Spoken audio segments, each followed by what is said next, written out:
ನಾನು ಹಿಂದೆ ಬಂದಂಥ ಸಂದರ್ಭದಲ್ಲೂ ಸಹ ಧರ್ಮಸ್ಥಳದ ವಿಚಾರವಾಗಿ ಮಾತಾಡಿದ್ದೇನೆ. ಇವತ್ತು ಅದು ಸತ್ಯ ಆಗಿದೆ. ಇವತ್ತು ಯಾರ್ಯಾರು ಧರ್ಮಸ್ಥಳದ ಬಗ್ಗೆ ಷಡ್ಯಂತ್ರ ಮಾಡಿ ಆ ಧಾರ್ಮಿಕ ಕ್ಷೇತ್ರ ಹಾಳು ಮಾಡೋಕ್ಕಂಥ ಪಾಪಿಗಳು ಹೆಸರಿಗಾಗಲೇ ಪ್ರಕಟ ಆಗಿದೆ. 6 ಜನ. ಆ 6 ಜನರಿಗೆ ಏನು ಇವತ್ತು ಕಾನೂನು ನಿಮ್ಮದೇನಿದೆ, ಸುಮ್ಮನೆ ದುಡ್ಡಿಗೋಸ್ಕರ ಒಂದು ಧಾರ್ಮಿಕ ಕ್ಷೇತ್ರವನ್ನು ಹಾಳು ಮಾಡುವಂಥ ದುಷ್ಟಶಕ್ತಿಗಳಿಗೆ ನೀವು ಯಾವ ರೀತಿ ಕಡಿವಾಣ ಹಾಕ್ತೀರೋ ಹಾಕಲೇಬೇಕು. ಆದರೂ ಸಹ ಇವತ್ತು BJPಯವರಿಗೆ ತೃಪ್ತಿ ಇಲ್ಲ.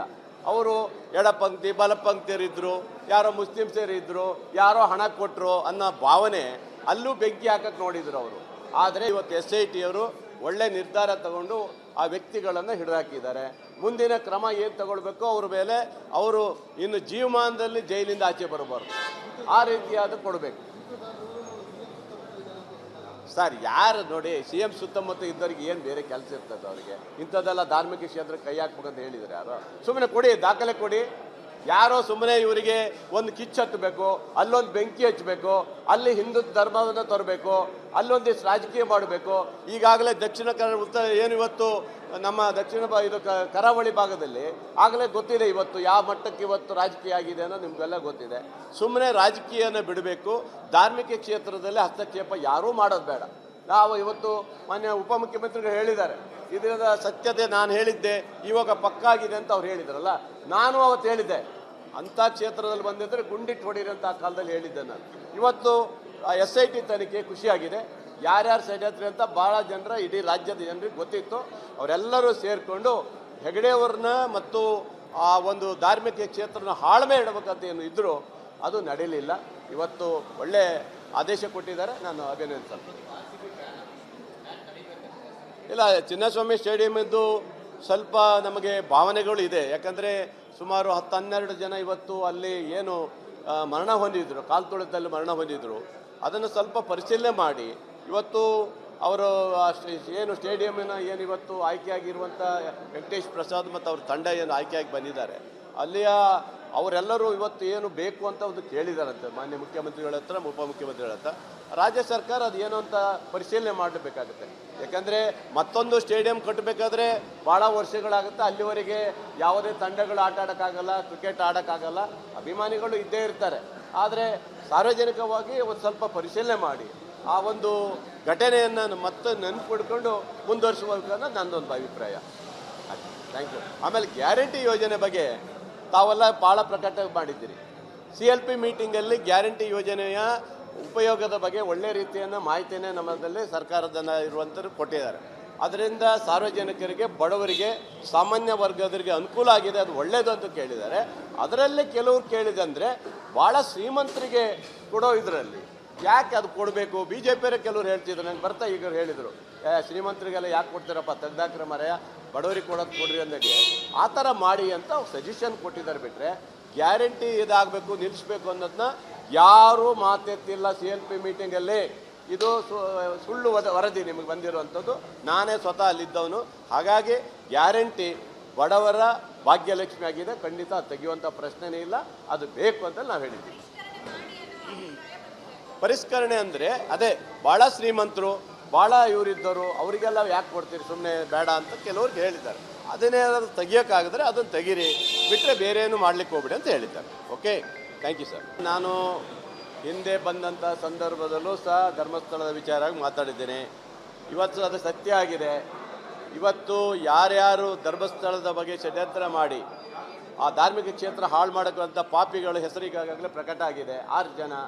ಆ 6 ಜನರಿಗೆ ಏನು ಇವತ್ತು ಕಾನೂನು ನಿಮ್ಮದೇನಿದೆ, ಸುಮ್ಮನೆ ದುಡ್ಡಿಗೋಸ್ಕರ ಒಂದು ಧಾರ್ಮಿಕ ಕ್ಷೇತ್ರವನ್ನು ಹಾಳು ಮಾಡುವಂಥ ದುಷ್ಟಶಕ್ತಿಗಳಿಗೆ ನೀವು ಯಾವ ರೀತಿ ಕಡಿವಾಣ ಹಾಕ್ತೀರೋ ಹಾಕಲೇಬೇಕು. ಆದರೂ ಸಹ ಇವತ್ತು BJPಯವರಿಗೆ ತೃಪ್ತಿ ಇಲ್ಲ. ಅವರು ಎಡಪಂಕ್ತಿ ಬಲಪಂಕ್ತಿಯರಿದ್ದರು, ಯಾರೋ ಮುಸ್ಲಿಮ್ಸರಿದ್ದರು, ಯಾರೋ ಹಣ ಕೊಟ್ಟರು ಅನ್ನೋ ಭಾವನೆ ಅಲ್ಲೂ ಬೆಂಕಿ ಹಾಕಕ್ಕೆ ನೋಡಿದರು ಅವರು. ಆದರೆ ಇವತ್ತು SITಯವರು ಒಳ್ಳೆ ನಿರ್ಧಾರ ತಗೊಂಡು ಆ ವ್ಯಕ್ತಿಗಳನ್ನು ಹಿಡಿದಾಕಿದ್ದಾರೆ. ಮುಂದಿನ ಕ್ರಮ ಏನು ತಗೊಳ್ಬೇಕೋ ಅವ್ರ ಮೇಲೆ ಅವರು ಇನ್ನು ಜೀವಮಾನದಲ್ಲಿ ಜೈಲಿಂದ ಆಚೆ ಬರಬಾರ್ದು, ಆ ರೀತಿಯಾದ ಕೊಡಬೇಕು ಸರ್. ಯಾರು ನೋಡಿ, CM ಸುತ್ತಮುತ್ತ ಇದ್ದವ್ರಿಗೆ ಏನು ಬೇರೆ ಕೆಲಸ ಇರ್ತದೆ ಅವರಿಗೆ? ಇಂಥದ್ದೆಲ್ಲ ಧಾರ್ಮಿಕ ಕ್ಷೇತ್ರಕ್ಕೆ ಕೈ ಹಾಕ್ಬೇಕಂತ ಹೇಳಿದರೆ ಯಾರು? ಸುಮ್ಮನೆ ಕೊಡಿ, ದಾಖಲೆ ಕೊಡಿ. ಯಾರೋ ಸುಮ್ಮನೆ ಇವರಿಗೆ ಒಂದು ಕಿಚ್ಚು ಹತ್ತಬೇಕು, ಅಲ್ಲೊಂದು ಬೆಂಕಿ ಹಚ್ಚಬೇಕು, ಅಲ್ಲಿ ಹಿಂದೂ ಧರ್ಮವನ್ನು ತರಬೇಕು, ಅಲ್ಲೊಂದಿಷ್ಟು ರಾಜಕೀಯ ಮಾಡಬೇಕು. ಈಗಾಗಲೇ ದಕ್ಷಿಣ ಕನ್ನಡ ಉತ್ತರ ಏನು ಇವತ್ತು ನಮ್ಮ ದಕ್ಷಿಣ ಇದು ಕರಾವಳಿ ಭಾಗದಲ್ಲಿ ಆಗಲೇ ಗೊತ್ತಿದೆ ಇವತ್ತು ಯಾವ ಮಟ್ಟಕ್ಕೆ ಇವತ್ತು ರಾಜಕೀಯ ಆಗಿದೆ ಅನ್ನೋ ನಿಮಗೆಲ್ಲ ಗೊತ್ತಿದೆ. ಸುಮ್ಮನೆ ರಾಜಕೀಯನ ಬಿಡಬೇಕು, ಧಾರ್ಮಿಕ ಕ್ಷೇತ್ರದಲ್ಲಿ ಹಸ್ತಕ್ಷೇಪ ಯಾರೂ ಮಾಡೋದು ಬೇಡ. ನಾವು ಇವತ್ತು ಮಾನ್ಯ ಉಪಮುಖ್ಯಮಂತ್ರಿಗಳು ಹೇಳಿದ್ದಾರೆ, ಇದರ ಸತ್ಯತೆ ನಾನು ಹೇಳಿದ್ದೆ ಇವಾಗ ಪಕ್ಕಾಗಿದೆ ಅಂತ ಅವ್ರು ಹೇಳಿದ್ರಲ್ಲ, ನಾನು ಅವತ್ತು ಹೇಳಿದ್ದೆ ಅಂಥ ಕ್ಷೇತ್ರದಲ್ಲಿ ಬಂದಿದ್ದರೆ ಗುಂಡಿಟ್ಟು ಹೊಡೀರಿ ಅಂತ ಆ ಕಾಲದಲ್ಲಿ ಹೇಳಿದ್ದೆ ನಾನು. ಇವತ್ತು SIT ತನಿಖೆ ಖುಷಿಯಾಗಿದೆ. ಯಾರ್ಯಾರು ಷಡ್ಯಂತ್ರ ಅಂತ ಭಾಳ ಜನರ ಇಡೀ ರಾಜ್ಯದ ಜನರಿಗೆ ಗೊತ್ತಿತ್ತು. ಅವರೆಲ್ಲರೂ ಸೇರಿಕೊಂಡು ಹೆಗಡೆಯವ್ರನ್ನ ಮತ್ತು ಆ ಒಂದು ಧಾರ್ಮಿಕ ಕ್ಷೇತ್ರನ ಹಾಳ್ಮೆ ಇಡಬೇಕಂತ ಏನು ಇದ್ದರೂ ಅದು ನಡೀಲಿಲ್ಲ.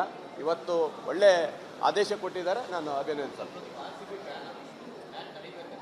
ಇಲ್ಲ, ಚಿನ್ನಸ್ವಾಮಿ ಸ್ಟೇಡಿಯಮಿದ್ದು ಸ್ವಲ್ಪ ನಮಗೆ ಭಾವನೆಗಳು ಇದೆ. ಯಾಕಂದರೆ ಸುಮಾರು 10-12 ಜನ ಇವತ್ತು ಅಲ್ಲಿ ಏನು ಮರಣ ಹೊಂದಿದ್ರು, ಕಾಲು ತುಳಿತದಲ್ಲಿ ಮರಣ ಹೊಂದಿದ್ರು. ಅದನ್ನು ಸ್ವಲ್ಪ ಪರಿಶೀಲನೆ ಮಾಡಿ ಇವತ್ತು ಅವರು ಏನು ಸ್ಟೇಡಿಯಮಿನ ಏನು ಇವತ್ತು ಆಯ್ಕೆಯಾಗಿರುವಂಥ ವೆಂಕಟೇಶ್ ಪ್ರಸಾದ್ ಮತ್ತು ಅವ್ರ ತಂಡ ಏನು ಆಯ್ಕೆಯಾಗಿ ಬಂದಿದ್ದಾರೆ, ಅಲ್ಲಿಯ ಅವರೆಲ್ಲರೂ ಇವತ್ತು ಏನು ಬೇಕು ಅಂತ ಒಂದು ಕೇಳಿದಾರಂತೆ ಮಾನ್ಯ ಮುಖ್ಯಮಂತ್ರಿಗಳ ಹತ್ರ, ಉಪಮುಖ್ಯಮಂತ್ರಿಗಳ ಹತ್ರ. ರಾಜ್ಯ ಸರ್ಕಾರ ಅದು ಏನು ಅಂತ ಪರಿಶೀಲನೆ ಮಾಡಬೇಕಾಗುತ್ತೆ. ಯಾಕಂದರೆ ಮತ್ತೊಂದು ಸ್ಟೇಡಿಯಂ ಕಟ್ಟಬೇಕಾದ್ರೆ ಭಾಳ ವರ್ಷಗಳಾಗುತ್ತೆ. ಅಲ್ಲಿವರೆಗೆ ಯಾವುದೇ ತಂಡಗಳು ಆಟ ಆಡೋಕ್ಕಾಗಲ್ಲ, ಕ್ರಿಕೆಟ್ ಆಡೋಕ್ಕಾಗಲ್ಲ, ಅಭಿಮಾನಿಗಳು ಇದ್ದೇ ಇರ್ತಾರೆ. ಆದರೆ ಸಾರ್ವಜನಿಕವಾಗಿ ಒಂದು ಸ್ವಲ್ಪ ಪರಿಶೀಲನೆ ಮಾಡಿ ಆ ಒಂದು ಘಟನೆಯನ್ನು ಮತ್ತೆ ನೆನಪಿಡ್ಕೊಂಡು ಮುಂದುವರಿಸಬೇಕು ಅನ್ನೋದು ನನ್ನದೊಂದು ಅಭಿಪ್ರಾಯ. Thank you. ಆಮೇಲೆ ಗ್ಯಾರಂಟಿ ಯೋಜನೆ ಬಗ್ಗೆ ತಾವೆಲ್ಲ ಭಾಳ ಪ್ರಕಟ ಮಾಡಿದ್ದೀರಿ. CLP ಮೀಟಿಂಗಲ್ಲಿ ಗ್ಯಾರಂಟಿ ಯೋಜನೆಯ ಉಪಯೋಗದ ಬಗ್ಗೆ ಒಳ್ಳೆಯ ರೀತಿಯನ್ನು ಮಾಹಿತಿಯನ್ನೇ ನಮ್ಮದಲ್ಲಿ ಸರ್ಕಾರದಿಂದ ಇರುವಂಥವ್ರು ಕೊಟ್ಟಿದ್ದಾರೆ. ಅದರಿಂದ ಸಾರ್ವಜನಿಕರಿಗೆ, ಬಡವರಿಗೆ, ಸಾಮಾನ್ಯ ವರ್ಗದವರಿಗೆ ಅನುಕೂಲ ಆಗಿದೆ, ಅದು ಒಳ್ಳೆಯದು ಅಂತ ಕೇಳಿದ್ದಾರೆ. ಅದರಲ್ಲಿ ಕೆಲವರು ಕೇಳಿದಂದರೆ ಭಾಳ ಶ್ರೀಮಂತರಿಗೆ ಕೊಡೋ ಇದರಲ್ಲಿ ಯಾಕೆ ಅದು ಕೊಡಬೇಕು, BJPಯವರೇ ಕೆಲವರು ಹೇಳ್ತಿದ್ರು, ನಂಗೆ ಬರ್ತಾ ಈಗ ಹೇಳಿದರು, ಶ್ರೀಮಂತರಿಗೆಲ್ಲ ಯಾಕೆ ಕೊಡ್ತೀರಪ್ಪ, ತೆಗ್ದಾಕ್ರೆ ಮರೆಯ, ಬಡವರಿಗೆ ಕೊಡೋದು ಕೊಡ್ರಿ ಅಂದಾಗೆ ಆ ಥರ ಮಾಡಿ ಅಂತ ಸಜೆಷನ್ ಕೊಟ್ಟಿದ್ದಾರೆ. ಬಿಟ್ಟರೆ ಗ್ಯಾರಂಟಿ ಇದಾಗಬೇಕು, ನಿಲ್ಲಿಸಬೇಕು ಅನ್ನೋದನ್ನ ಯಾರೂ ಮಾತೆತ್ತಿಲ್ಲ CLP ಮೀಟಿಂಗಲ್ಲಿ. ಇದು ಸುಳ್ಳು ವರದಿ ನಿಮಗೆ ಬಂದಿರುವಂಥದ್ದು. ನಾನೇ ಸ್ವತಃ ಅಲ್ಲಿದ್ದವನು. ಹಾಗಾಗಿ ಗ್ಯಾರಂಟಿ ಬಡವರ ಭಾಗ್ಯಲಕ್ಷ್ಮಿ ಆಗಿದೆ, ಖಂಡಿತ ತೆಗೆಯುವಂಥ ಪ್ರಶ್ನೆನೇ ಇಲ್ಲ, ಅದು ಬೇಕು ಅಂತ ನಾವು ಹೇಳಿದ್ದೀವಿ.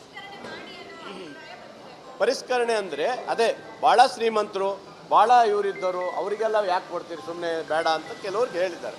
ಅದನ್ನೇನಾದ್ರು ತೆಗಿಯೋಕ್ಕಾಗಿದ್ರೆ ಅದನ್ನು ತೆಗೀರಿ, ಬಿಟ್ಟರೆ ಬೇರೆ ಏನು ಮಾಡ್ಲಿಕ್ಕೆ ಹೋಗ್ಬಿಡಿ ಅಂತ ಹೇಳಿದ್ದಾರೆ. Okay, thank you sir. ನಾನು ಹಿಂದೆ ಬಂದಂಥ ಸಂದರ್ಭದಲ್ಲೂ ಸಹ ಧರ್ಮಸ್ಥಳದ ವಿಚಾರವಾಗಿ ಮಾತಾಡಿದ್ದೇನೆ. ಇವತ್ತು ಅದು ಸತ್ಯ ಆಗಿದೆ. ಇವತ್ತು ಯಾರ್ಯಾರು ಧರ್ಮಸ್ಥಳದ ಬಗ್ಗೆ ಷಡ್ಯಂತ್ರ ಮಾಡಿ ಆ ಧಾರ್ಮಿಕ ಕ್ಷೇತ್ರ ಹಾಳು ಮಾಡೋಕ್ಕಂಥ ಪಾಪಿಗಳ ಹೆಸರಿಗಾಗಲೇ ಪ್ರಕಟ ಆಗಿದೆ 6 ಜನ. ಆ 6 ಜನರಿಗೆ ಏನು ಇವತ್ತು ಕಾನೂನು ನಿಮ್ಮದೇನಿದೆ, ಸುಮ್ಮನೆ ದುಡ್ಡಿಗೋಸ್ಕರ ಒಂದು ಧಾರ್ಮಿಕ ಕ್ಷೇತ್ರವನ್ನು ಹಾಳು ಮಾಡುವಂಥ ದುಷ್ಟಶಕ್ತಿಗಳಿಗೆ ನೀವು ಯಾವ ರೀತಿ ಕಡಿವಾಣ ಹಾಕ್ತೀರೋ ಹಾಕಲೇಬೇಕು. ಆದರೂ ಸಹ ಇವತ್ತು BJPಯವರಿಗೆ ತೃಪ್ತಿ ಇಲ್ಲ. ಅವರು ಎಡಪಂಕ್ತಿ ಬಲಪಂಕ್ತಿಯರಿದ್ದರು, ಯಾರೋ ಮುಸ್ಲಿಮ್ಸರಿದ್ದರು, ಯಾರೋ ಹಣ ಕೊಟ್ಟರು ಅನ್ನೋ ಭಾವನೆ ಅಲ್ಲೂ ಬೆಂಕಿ ಹಾಕಕ್ಕೆ ನೋಡಿದರು ಅವರು. ಆದರೆ ಇವತ್ತು SITಯವರು ಒಳ್ಳೆ ನಿರ್ಧಾರ ತಗೊಂಡು ಆ ವ್ಯಕ್ತಿಗಳನ್ನು ಹಿಡಿದಾಕಿದ್ದಾರೆ. ಮುಂದಿನ ಕ್ರಮ ಏನು ತಗೊಳ್ಬೇಕೋ ಅವ್ರ ಮೇಲೆ ಅವರು ಇನ್ನು ಜೀವಮಾನದಲ್ಲಿ ಜೈಲಿಂದ ಆಚೆ ಬರಬಾರ್ದು, ಆ ರೀತಿಯಾದ ಕೊಡಬೇಕು ಸರ್. ಯಾರು ನೋಡಿ, CM ಸುತ್ತಮುತ್ತ ಇದ್ದವ್ರಿಗೆ ಏನು ಬೇರೆ ಕೆಲಸ ಇರ್ತದೆ ಅವರಿಗೆ? ಇಂಥದ್ದೆಲ್ಲ ಧಾರ್ಮಿಕ ಕ್ಷೇತ್ರಕ್ಕೆ ಕೈ ಹಾಕ್ಬೇಕಂತ ಹೇಳಿದರೆ ಯಾರು? ಸುಮ್ಮನೆ ಕೊಡಿ, ದಾಖಲೆ ಕೊಡಿ. ಯಾರೋ ಸುಮ್ಮನೆ ಇವರಿಗೆ ಒಂದು ಕಿಚ್ಚು ಹತ್ತಬೇಕು, ಅಲ್ಲೊಂದು ಬೆಂಕಿ ಹಚ್ಚಬೇಕು, ಅಲ್ಲಿ ಹಿಂದೂ ಧರ್ಮವನ್ನು ತರಬೇಕು, ಅಲ್ಲೊಂದಿಷ್ಟು ರಾಜಕೀಯ ಮಾಡಬೇಕು. ಈಗಾಗಲೇ ದಕ್ಷಿಣ ಕನ್ನಡ ಉತ್ತರ ಏನು ಇವತ್ತು ನಮ್ಮ ದಕ್ಷಿಣ ಇದು ಕರಾವಳಿ ಭಾಗದಲ್ಲಿ ಆಗಲೇ ಗೊತ್ತಿದೆ ಇವತ್ತು ಯಾವ ಮಟ್ಟಕ್ಕೆ ಇವತ್ತು ರಾಜಕೀಯ ಆಗಿದೆ ಅನ್ನೋ ನಿಮಗೆಲ್ಲ ಗೊತ್ತಿದೆ. ಸುಮ್ಮನೆ ರಾಜಕೀಯನ ಬಿಡಬೇಕು, ಧಾರ್ಮಿಕ ಕ್ಷೇತ್ರದಲ್ಲಿ ಹಸ್ತಕ್ಷೇಪ ಯಾರೂ ಮಾಡೋದು ಬೇಡ. ನಾವು ಇವತ್ತು ಮಾನ್ಯ ಉಪಮುಖ್ಯಮಂತ್ರಿಗಳು ಹೇಳಿದ್ದಾರೆ, ಇದರ ಸತ್ಯತೆ ನಾನು ಹೇಳಿದ್ದೆ ಇವಾಗ ಪಕ್ಕಾಗಿದೆ ಅಂತ ಅವ್ರು ಹೇಳಿದ್ರಲ್ಲ, ನಾನು ಅವತ್ತು ಹೇಳಿದ್ದೆ ಅಂಥ ಕ್ಷೇತ್ರದಲ್ಲಿ ಬಂದಿದ್ದರೆ ಗುಂಡಿಟ್ಟು ಹೊಡೀರಿ ಅಂತ ಆ ಕಾಲದಲ್ಲಿ ಹೇಳಿದ್ದೆ ನಾನು. ಇವತ್ತು SIT ತನಿಖೆ ಖುಷಿಯಾಗಿದೆ. ಯಾರ್ಯಾರು ಷಡ್ಯಂತ್ರ ಅಂತ ಭಾಳ ಜನರ ಇಡೀ ರಾಜ್ಯದ ಜನರಿಗೆ ಗೊತ್ತಿತ್ತು. ಅವರೆಲ್ಲರೂ ಸೇರಿಕೊಂಡು ಹೆಗಡೆಯವ್ರನ್ನ ಮತ್ತು ಆ ಒಂದು ಧಾರ್ಮಿಕ ಕ್ಷೇತ್ರನ ಹಾಳ್ಮೆ ಇಡಬೇಕಂತ ಏನು ಇದ್ದರೂ ಅದು ನಡೀಲಿಲ್ಲ. ಇವತ್ತು ಒಳ್ಳೆ ಆದೇಶ ಕೊಟ್ಟಿದ್ದಾರೆ, ನಾನು ಅಭಿನಂದಿಸ್ತೇನೆ. ಇಲ್ಲ, ಚಿನ್ನಸ್ವಾಮಿ ಸ್ಟೇಡಿಯಮಿದ್ದು ಸ್ವಲ್ಪ ನಮಗೆ ಭಾವನೆಗಳು ಇದೆ. ಯಾಕಂದರೆ ಸುಮಾರು 10-12 ಜನ ಇವತ್ತು ಅಲ್ಲಿ ಏನು ಮರಣ ಹೊಂದಿದ್ರು, ಕಾಲು ತುಳಿತದಲ್ಲಿ ಮರಣ ಹೊಂದಿದ್ರು. ಅದನ್ನು ಸ್ವಲ್ಪ ಪರಿಶೀಲನೆ ಮಾಡಿ ಇವತ್ತು ಅವರು ಏನು ಸ್ಟೇಡಿಯಮ್ಮಿನ ಏನು ಇವತ್ತು ಆಯ್ಕೆಯಾಗಿರುವಂಥ ವೆಂಕಟೇಶ್ ಪ್ರಸಾದ್ ಮತ್ತು ಅವ್ರ ತಂಡ ಏನು ಆಯ್ಕೆಯಾಗಿ ಬಂದಿದ್ದಾರೆ ಅಲ್ಲಿಯ ಅವರೆಲ್ಲರೂ ಇವತ್ತು ಏನು ಬೇಕು ಅಂತ ಒಂದು ಕೇಳಿದಾರಂತೆ ಮಾನ್ಯ ಮುಖ್ಯಮಂತ್ರಿಗಳ ಹತ್ರ ಉಪಮುಖ್ಯಮಂತ್ರಿಗಳ ಹತ್ರ. ರಾಜ್ಯ ಸರ್ಕಾರ ಅದು ಏನು ಅಂತ ಪರಿಶೀಲನೆ ಮಾಡಬೇಕಾಗುತ್ತೆ.